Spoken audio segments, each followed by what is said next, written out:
إن الحمد لله نحمده ونستعينه ونستغفره ونعوذ بالله من شرور أنفسنا ومن سيئات أعمالنا من يهده الله فلا مضل له ومن يضلل فلا هادي له وأشهد أن لا إله إلا الله وحده لا شريك له وأشهد أن محمدا عبده ورسوله يا أيها الذين آمنوا اتقوا الله حق تقاته ولا تموتن إلا وأنتم مسلمون يا أيها الناس اتقوا ربكم الذي خلقكم من نفس واحدة وخلق منها زوجها وبث منهما رجالا كثيرا ونساء واتقوا الله الذي تساءلون به والأرحام إن الله كان عليكم رقيبا يا أيها الذين آمنوا اتقوا الله وقولوا قولا سديدا يصلح لكم أعمالكم ويغفر لكم ذنوبكم ومن يطع الله ورسوله فقد فاز فوزا عظيما وإن خير الكلام كلام الله وخير الهدي هدي محمد صلى الله عليه وسلم وإن شر الأمور محدثاتها وكل محدثة بدعة وكل بدعة ضلالة وكل ضلالة في النار أما بعد. Donc, étant donné que le mois du Ramadan approche, Inch'Allah, on va faire quelques cours ensemble sur le Ramadan. Et les cours qu'on va faire sur le mois du Ramadan sont tirés d'un livre du Cheikh Salih Al-Fawzan. Et c'est un livre en fait qui comprend deux livres en un. Le premier livre c'est Majalisul Shahri Ramadan Al-Mubarak. Et le deuxième c'est Ithafu Ahl al-Iman Bidurusi Shahri Ramadan. Donc dans ce livre il y a deux livres en réalité. Les cours qui sont dans le premier livre, dans les deux livres il y a 30 cours. Puisque le Ramadan a 30 jours, donc c'est un cours pour chaque jour de Ramadan. Et la façon dont le livre a été fait, on dirait que les cours du premier livre sont surtout au sujet de tout ce qui a rapport avec les choses qui nous motivent et qui nous incitent aux bonnes œuvres, qui nous rappellent l'importance du jeûne et le fait de profiter et tout ça. Donc c'est comme des exhortations en fait. Puis l'incitation de faire le bien et de nous avertir contre les péchés. Puis dans le deuxième livre, il y a les règles qui ont rapport avec le fiqh par rapport au Ramadan. Donc il y a un cours pour chaque jour en fait du Ramadan. Dans le premier livre il y a 30 cours et dans le deuxième livre il y a 30 cours. Et c'est pas des cours qui sont longs, c'est des cours qui sont pas très résumés, c'est des petits rappels. Donc qu'est-ce qu'on va faire Inch'Allah? On va essayer de lire un cours de à chaque cours Inch'Allah. C'est-à-dire que comme si par exemple aujourd'hui on va faire le cours 1 du premier livre et le cours 1 du deuxième livre et ainsi de suite Inch'Allah, si ce serait possible de le faire durant la semaine aussi, puisque il reste pas beaucoup de temps avant le début du Ramadan, donc on pourrait essayer de profiter. Donc on va commencer tout de suite Inch'Allah avec le premier cours. On va commencer avec le premier livre Ithafu Ahl al-Iman Bidurusi Shahri Ramadan, le premier cours qui parle des règles du Ramadan.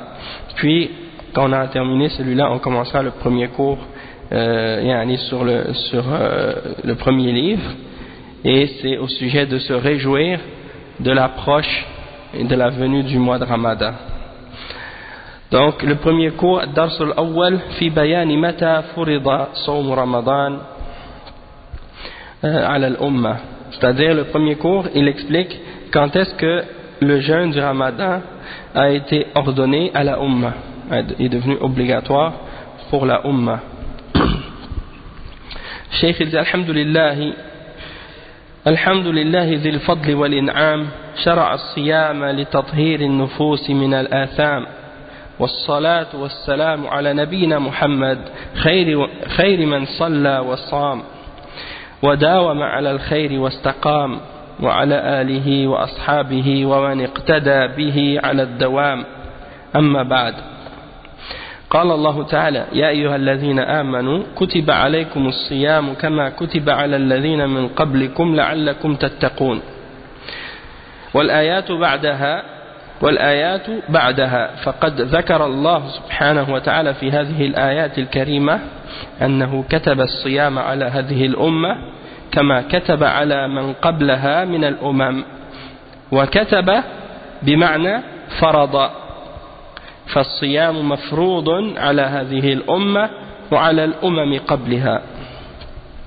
Donc le cheikh il commence le livre en disant que la louange est à Allah subhanahu wa ta'ala tout entière, celui qui a la grâce et qui donne la grâce et qui a légiféré pour nous le jeûne pour purifier nos âmes des péchés, et paix et salut sur notre prophète Muhammad sallallahu alayhi wa sallam, le meilleur d'entre ceux qui a prié et qui a jeûné et qui a persévéré dans le bien et qui est resté droit, et sur sa famille et ses compagnons et tous ceux qui se sont basés sur son exemple et qui ont perpétué sur cette voie et qui sont restés sur cette voie. Et ensuite le cheikh il dit, et Allah subhanahu wa ta'ala a dit dans surat al-Baqarah le verset 183, ô vous qui avez cru, on a prescrit pour vous le jeûne comme il avait été prescrit à ceux qui étaient avant vous pour que vous puissiez avoir at-taqwa.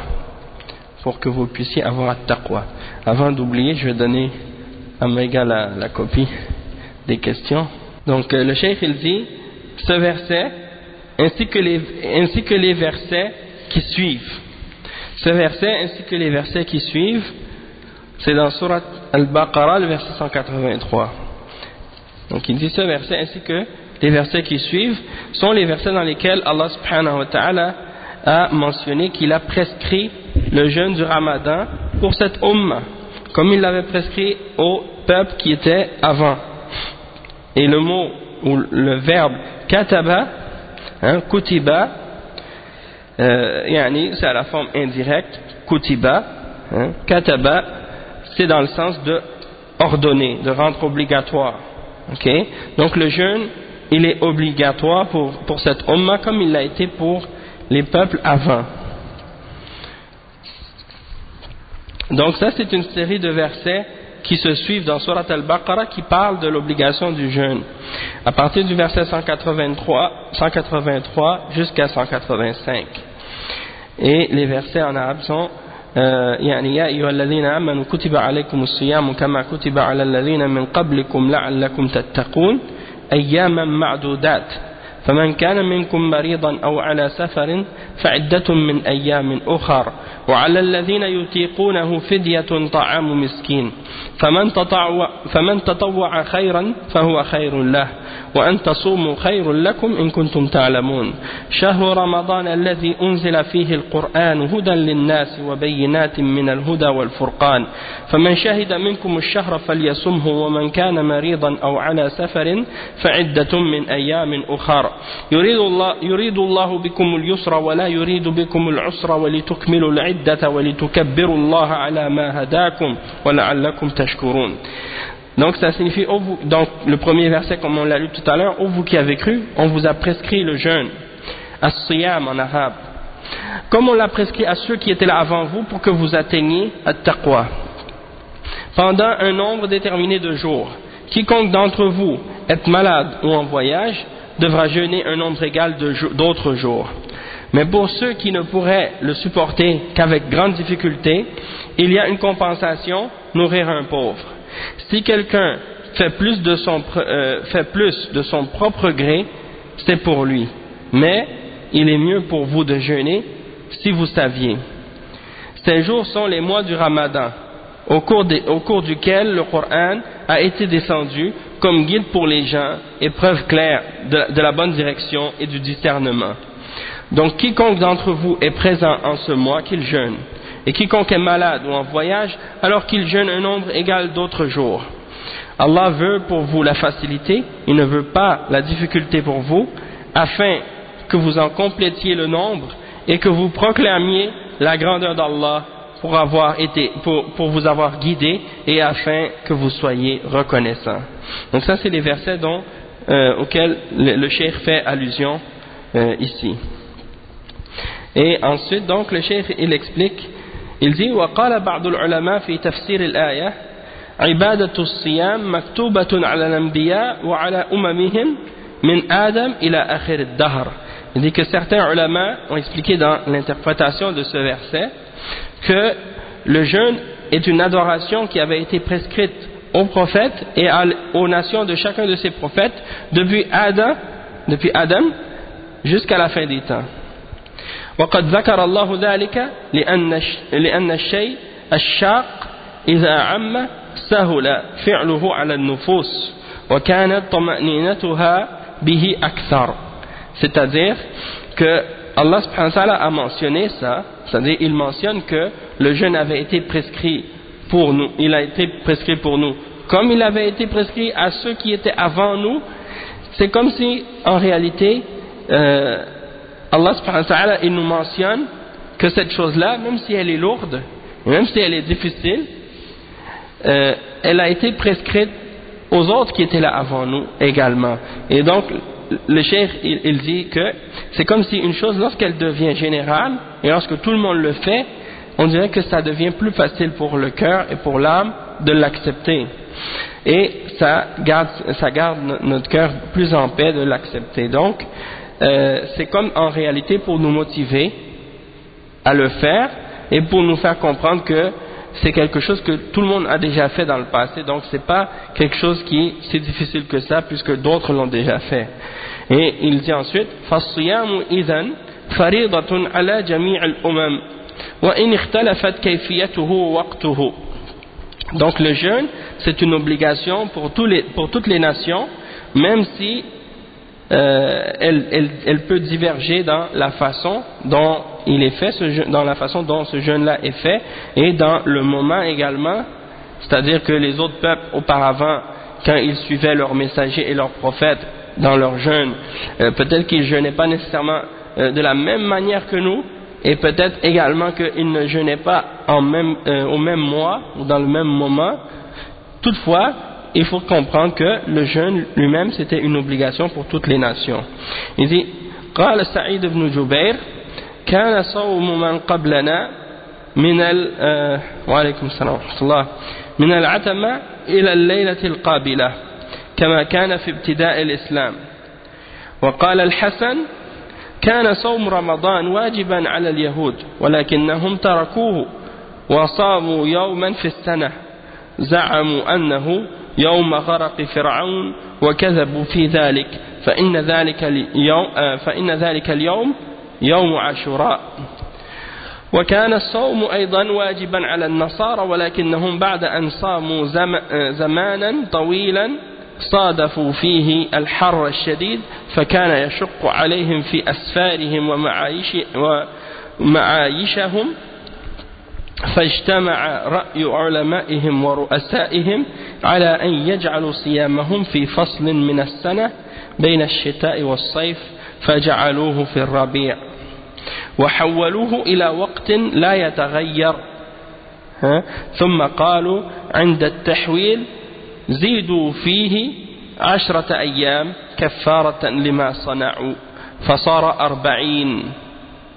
Donc le cheikh explique, il dit que Saïd ibn Jubayr a dit que le jeûne de ceux qui étaient là avant nous, les peuples avant nous, parmi les juifs et les chrétiens et les autres peuples, ils jeûnaient à partir du milieu de la nuit jusqu'à la nuit suivante, comme c'était au début de l'islam. Et il dit que Al-Hassan a dit que le jeûne du Ramadan était obligatoire pour les juifs, mais ils l'ont abandonné.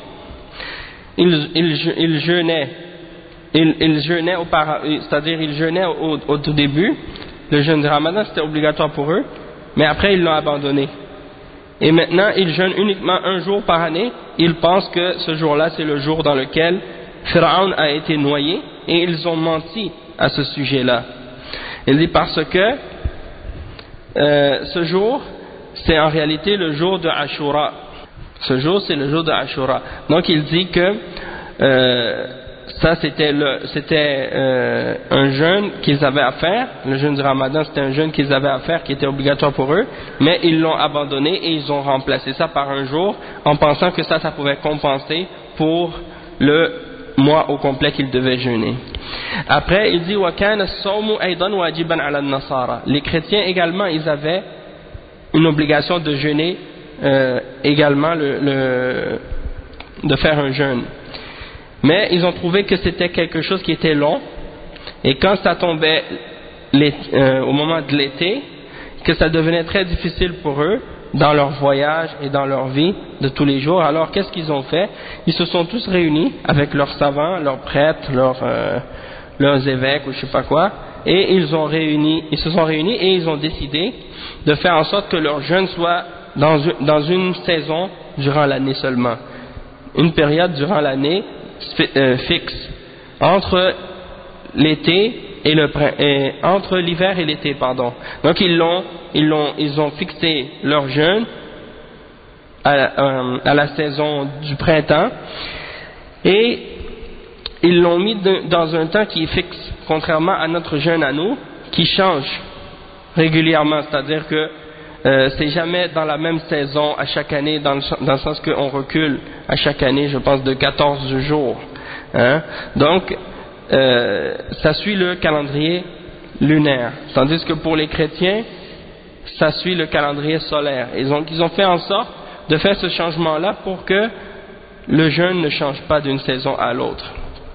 Et ils ont dit au sujet du changement qu'ils ont fait, que étant donné qu'on a fait ce changement-là et que ça ne faisait pas partie de la religion, ils ont rajouté 10 jours de plus pour expier la faute de l'avoir changé, pour corriger la faute de l'avoir changé. Et donc qu'est-ce qu'ils ont fait? Ils ont rajouté 10 jours, et donc c'est devenu 40 jours.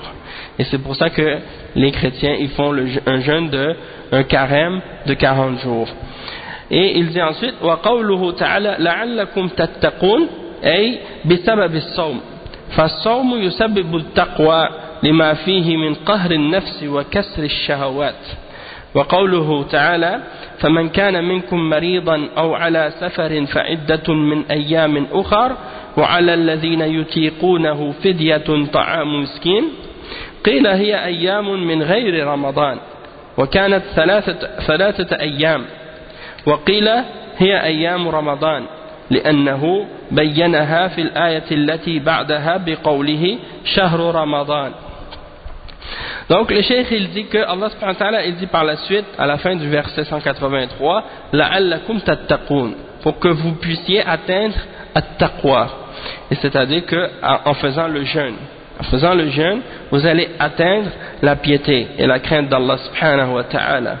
Donc le jeûne c'est quelque chose qui cause ou qui amène ou qui est une cause pour atteindre la piété d'Allah, la crainte d'Allah subhanahu wa ta'ala, parce que c'est quelque chose qui, disons, écrase un peu l'âme et brise les désirs et les passions, hein, lorsqu'on jeûne. Donc ça nous incite à la piété et à être plus pieux, parce que lorsque on s'abstient de manger et de boire, automatiquement on est un peu plus faible, et donc on pense moins à commettre des péchés et des désobéissances dans ce moment-là, et on a moins d'énergie et moins de force justement à consacrer à qu'est-ce qui déplaît à Allah subhanahu wa ta'ala. Et également parmi les exemples que des shuyukh ont mentionné également, en dehors de ce que le cheikh a mentionné, c'est que aussi le fait de s'abstenir de manger et de boire, alors que en fait n'importe quel musulman pourrait, lorsqu'il est seul, se permettre de le faire. Qu'est-ce qui l'empêche de le faire? C'est uniquement sa foi en Allah subhanahu wa ta'ala et sa crainte en Allah subhanahu wa ta'ala. Donc c'est un exercice pour lui, pour mettre en application sa piété et sa foi, de dire que moi je m'abstiens de manger uniquement parce que je crois en Allah subhanahu wa ta'ala, et je crois qu'il voit tout et qu'il entend tout et qu'il sait tout, et qu'il sait que lorsque je suis seul, il peut me voir. Donc c'est un exercice pour pour sa piété et sa sincérité dans sa foi. C'est-à-dire, il jeûne pas pour les gens, mais il jeûne uniquement pour Allah subhanahu wa ta'ala. قوله تعالى فمن كان منكم مريضا أو على سفر فعدة من أيام أخر. Donc celui qui est ensuite dans le verset, Allah subhanahu wa ta'ala dit, et celui qui est en voyage, qui est malade ou qui est en voyage, il devra jeûner un nombre égal d'autres jours. Mais pour ceux qui ne pourraient le supporter qu'avec grande difficulté, comme par exemple des gens qui ont une maladie incurable ou quelque chose qui persiste constamment, ou bien quelqu'un qui a atteint un âge très avancé qui lui permet pas de jeûner, ou bien une femme enceinte ou des choses comme ça, alors fa'iddatun min ayyamin ukhar.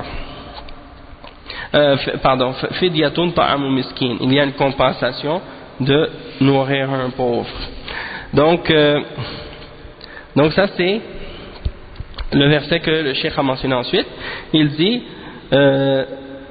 certains savants ont dit que ça c'est d'autres jours, c'est-à-dire autres que le Ramadan, et c'était 3 jours à l'origine. D'autres ont dit que c'est des jours du Ramadan, parce que Allah subhanahu wa ta'ala il l'a expliqué dans le verset qui suit en disant Shahru Ramadan, c'est-à-dire du mois de Ramadan. قالوا وكانوا في أول الإسلام مخيرين بين الصوم والفدية. C'est-à-dire qu'au début de l'islam, les gens avaient le choix, soit de jeûner ou soit de donner une compensation pour les jours qu'ils ne veulent pas jeûner. Donc ça c'était au tout début de l'islam, ils avaient le choix entre les deux. وعلى الذين يطيقونه فدية طعام مسكين. Donc ceux pour qui c'était trop dur, qui ne pourraient pas jeûner excepté que ça va leur causer une grande difficulté, alors ils ont l'option de donner aux pauvres de la nourriture. فمن تطوع خيرا فهو خير له. Et celui qui fait un jeûne volontairement, donc ce sera un bien pour lui. وأن تصوموا خير لكم. Et de jeûner c'est mieux pour vous. Ça c'était à l'origine, à la base, au début, c'était quelque chose qui nous explique que on a le choix de le faire ou de ne pas le faire. ثم نسخ التخيير بإيجاب الصوم عينا بقوله فمن شهد منكم الشهر فليصمه. Donc le choix il a été abrogé et c'est devenu obligatoire par la suite avec ce que Allah subhanahu wa ta'ala il dit dans le verset فمن شهد منكم الشهر فليصمه. Celui d'entre vous qui est là qui arrive, c'est-à-dire qui est présent lorsque ce jeûne-là arrive, il est capable de jeûner, alors qu'il jeûne. Donc ça c'est la preuve que la permission de jeûner ou le choix de jeûner ou de ne pas jeûner, il a été abrogé par ce verset-là. C'est le verset 185 dans Surat Al-Baqarah. فَمَنْ شَهِدَ مِنْكُمُ الشَّهْرَ فَلْيَصُمْهُ. Celui qui est présent durant le mois alors qu'il le jeûne. 185 dans Surat Al-Baqarah. Ça veut dire qu'à partir de ce moment-là, il n'y a plus de choix, tu peux plus. Donc quiconque d'entre vous est présent en ce mois, qu'il le jeûne. وحكمة ذلك التدرج في التشريع والرفق بالأمة لأنهم لما لم يألفوا الصوم كانت تعينه أو تعيينه عليهم ابتداء تعيينه عليهم ابتداء فيه مشقة فخيروا بينه وبين الفدية أولا ثم لما قوي يقينهم واطمأنت نفوسهم وألفوا الصوم وجب عليهم الصوم وحده. Donc le cheikh il dit que la sagesse dans le fait qu'il y a eu une progression dans l'obligation de ce jeûne-là, c'est-à-dire que c'est pas arrivé obligatoire d'un seul coup, mais que ça a été au début quelque chose qui était c'était au début quelque chose au sujet duquel on avait le choix, et que par la suite c'est devenu obligatoire, il y a dans ça une sagesse. Et la sagesse en question c'est quoi? C'est que c'est quelque chose qui montre de la douceur dans la législation pour la Ummah, que Allah subhanahu wa ta'ala il est doux envers cette Ummah, parce que le jeûne c'était pas quelque chose que les gens avaient l'habitude de faire et c'était pas quelque chose qu'ils connaissaient. Et si Allah subhanahu wa ta'ala l'avait rendu obligatoire à chaque individu en partant au tout début, ça allait être quelque chose qui allait être lourd pour eux. Donc ils ont eu le choix entre le fait de le faire ou de payer une compensation aux pauvres. Ça c'était au tout début. Puis lorsque leur conviction a été raffermie et que leurs âmes a été apaisée par la foi, eh bien, et en plus ils ont été habitués avec le fait de jeûner par la suite, eh bien, à partir de ce moment-là, le jeûne est devenu obligatoire pour eux. ولهذا نظائر في شرائع الإسلام في شرائع الإسلام الشاقة، فهي تشرع بالتدرج أو بالتدريج، ولكن الصحيح أن الآية منسوخة في حق القادر على الصوم، أما في حق العاجز عن الصيام في حق القادر على الصيام منسوخة في حق القادر على الصيام، أما في حق العاجز عن الصيام لكبر أو مرض لا يرجى برؤه فالآية لم تنسخ في حقهم، ولهم أن يفطروا ويطعموا عن كل يوم مسكينا وليس عليهم قضاء. Donc qu'est-ce qu'il dit ensuite le cheikh? Il dit que il y a beaucoup d'exemples de ce genre de choses dans la charia de l'islam lorsque ce sont des règles qui sont plus lourdes. Allah subhanahu wa ta'ala dans ce cas-là il a fait en sorte que les lois soient légiférées de manière graduelle. Ensuite il dit le cheikh que toutefois le verset en question, le verset en question, quand je dis le verset en question, c'est فَمَنْ كَانَ مِنْكُمْ مَرِيضًا أَوْ عَلَى سَفَرٍ فَعِدَّةٌ مِنْ أَيَّامٍ أُخَرٍ. Et qu'est-ce qui suit après? وَعَلَى الَّذِينَ يُطِيقُونَهُ فِدْيَةٌ طَعَامُ مِسْكِينٍ. Cette partie-là, وَعَلَى الَّذِينَ يُطِيقُونَهُ فِدْيَةٌ طَعَامُ مِسْكِينٍ, elle a été abrogée dans le cas de la personne qui est capable de jeûner. Lui, il n'a pas le choix. Mais pour les autres qui n'ont pas la capacité de jeûner, comme par exemple les personnes âgées, comme j'ai dit tout à l'heure, ou les personnes qui sont malades et qui ont une maladie dont ils ne peuvent pas espérer la guérison, c'est une maladie incurable ou une maladie qui persiste, et comme certains ulama l'ont mentionné également, la femme enceinte ou la femme qui allaite.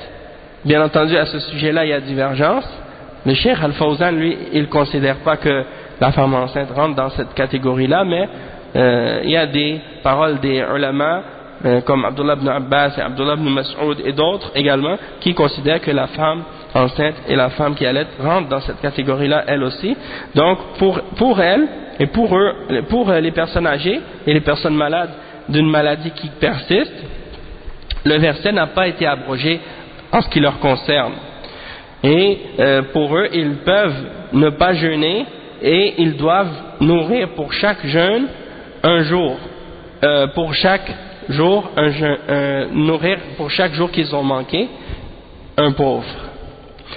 وَلَيْسَ عَلَيْهِمْ قَضَى, et ils n'ont pas à reprendre les jours qu'ils ont manqués, les jours dans lesquels ils n'ont pas jeûné.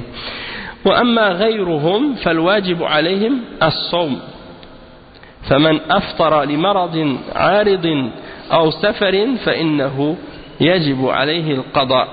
En ce qui concerne les autres, alors l'obligation pour eux c'est de jeûner, c'est-à-dire ceux qui ne sont pas malades, ceux qui ne sont pas atteints d'un âge avancé, ceux qui sont pas, les femmes qui ne sont pas enceintes, etc. Eux ils doivent jeûner. Celui qui a brisé son jeûne parce qu'il était malade d'une maladie qui peut guérir, ou bien qu'il était en voyage, donc il a brisé son jeûne parce que il était malade ou il a voyagé, alors lui, il doit reprendre les jours qu'il a manqués. Lui, il doit reprendre les jours qu'il a manqués plus tard. Et la preuve de ça, c'est dans le verset, Allah subhanahu wa ta'ala dit dans le verset 185, فَمَنْ شَهِدَ مِنْكُمُ الشَّهْرَ فَلْيَصُمْهُ وَمَنْ كَانَ مَرِيضًا أَوْ عَلَى سَفَرٍ فَعِدَّةٌ مِنْ أَيَّامٍ أُخَرَ. Donc celui qui est présent durant ce jeûne, durant ce mois, qu'il le jeûne, et celui qui est malade ou qui est en voyage, alors il peut reprendre son jeûne dans d'autres jours. وقد فرض صيام رمضان في السنة الثانية من الهجرة وصام رسول الله صلى الله عليه وسلم 9 رمضانات وصار صوم رمضان حتما وركنا من أركان الإسلام.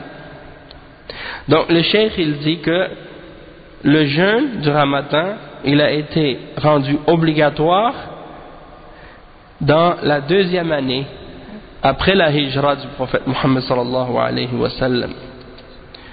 Ok, et le prophète Muhammad sallallahu alayhi wa sallam a jeûné 9 ramadans. Et après, donc le jeûne du Ramadan est devenu par la suite donc un pilier parmi les piliers de l'islam et une obligation. Il dit ensuite Man jahada wujubahu kafar. Celui qui nie son obligation, il a rejeté la foi, il a quitté l'islam. Celui qui nie son obligation alors qu'il sait, il n'a pas d'excuse d'ignorer, alors il a mécru celui-là. وَمَنْ أَفْطَرَ مِنْ غَيْرِ عُذْرٍ وَهُوَ مُقِرٌّ بِوُجُوبِهِ فَقَدْ فَعَلَ ذَنْبًا عَظِيمًا يَجِبُ تَعْزِيرُهُ وَرَدْعُهُ وَعَلَيْهِ التَّوْبَةُ إِلَى اللَّهِ وَقَضَاءُ مَا أَفْطَرَ. Le cheikh il dit que celui qui a mangé durant le jour du Ramadan sans être excusé, c'est-à-dire il n'est pas voyageur, il n'est pas malade, il ne fait pas partie des catégories qui sont excusées pour ne pas jeûner, donc celui qui a brisé son jeûne en plein jour, soit qu'il a mangé, soit qu'il a bu, soit qu'il a eu des rapports avec sa femme durant la journée, alors celui-là, tant qu'il a reconnu son obligation, il n'a pas quitté l'islam, il est toujours musulman. Toutefois il a fait un grand péché et il mérite et c'est obligatoire qu'il soit puni et qu'il soit blâmé pour qu'est-ce qu'il a fait, et il est obligatoire pour lui de se repentir à Allah subhanahu wa ta'ala. Et le cheikh il dit qu'il doit reprendre ce qu'il a mangé, il doit reprendre le jour qu'il a mangé. Et le cheikh dit وإن كان فطره بسبب جماع في نهار رمضان وجب عليه مع القضاء الكفارة المغلظة كما يأتي بيان ذلك إن شاء الله. Donc le cheikh il explique que celui qui a brisé son jeûne durant le mois de Ramadan en ayant des rapports avec sa femme durant le jour, celui-là, en plus de reprendre le jour qu'il a manqué, il doit payer une expiation pour ce péché-là. Et c'est une expiation très sévère. Si je me souviens bien, c'est de jeûner 2 mois, de libérer un esclave, ou de jeûner 2 mois consécutifs, ou bien de nourrir 60 pauvres. Si je me souviens bien, c'est ça. Et ça, c'est pour le cas de celui qui a eu des rapports sexuels avec sa femme durant le jour du Ramadan. Toutefois, celui qui a mangé ou qui a bu durant le jour du Ramadan sans excuse, celui-là, il n'a pas à faire une expiation. Tout ce qu'il doit faire, c'est qu'il doit se repentir sincèrement et continuer son jeûne. Et refaire le jour qu'il a manqué. Wallahu a'lam. Wa hadha wa billahi at-tawfiq. Wa sallallahu wa sallam ala nabiyyina Muhammadin wa ala alihi wa sahbihi ajma'in. Donc ça c'est pour terminer le cours 1 du livre livre sur les règles du jeûne. Maintenant on va lire. Oui, il y a une différence. Parce que celui qui a brisé son jeûne en faisant des rapports avec sa femme durant le mois de Ramadan en plein jour, celui-là, en plus, il a commis un péché, mais l'expiation est plus sévère. Il doit, comme j'ai dit, faire certaines choses pour expier ce péché-là. Comme par exemple, comme j'ai dit, libérer un esclave. Ouais, c'est vrai. Barakallahu fik. Donc, comme le frère Kabiru, il mentionne justement que il y a un homme justement au temps du prophète sallallahu alayhi wa sallam qui avait qui avait eu des rapports sexuels avec sa femme durant le jour du Ramadan, et que qu'est-ce qui est arrivé, c'est que il est venu voir le prophète sallallahu alayhi wa sallam pour lui dire ça, et le prophète sallallahu alayhi wa sallam lui a dit donc est-ce que tu peux libérer un esclave? Il a dit non. Est-ce que tu peux jeûner 2 mois consécutifs? Il a dit non. Il a dit est-ce que tu peux nourrir 60 pauvres? Il a dit j'ai rien. Alors il y avait, je pense, 2 seaux de dattes qui étaient pas loin, ou un seau de dattes. Alors le prophète sallallahu alayhi wa sallam lui a donné, il a dit tiens, prends ça puis il va nourrir les pauvres. Et l'homme a dit ô messager d'Allah, il n'y a personne à Médine qui est plus pauvre que moi. Donc il lui a dit prends-le et nourris ta famille avec, ou quelque chose comme ça. Donc ça c'est l'exemple par rapport à ces règles-là qui sont mentionnées à ce sujet-là dans le hadith. Wa alaykum salam wa rahmatullahi wa barakatuh. Puis de toute façon on va revenir sur ça dans les cours qui vont suivre, Inch'Allah.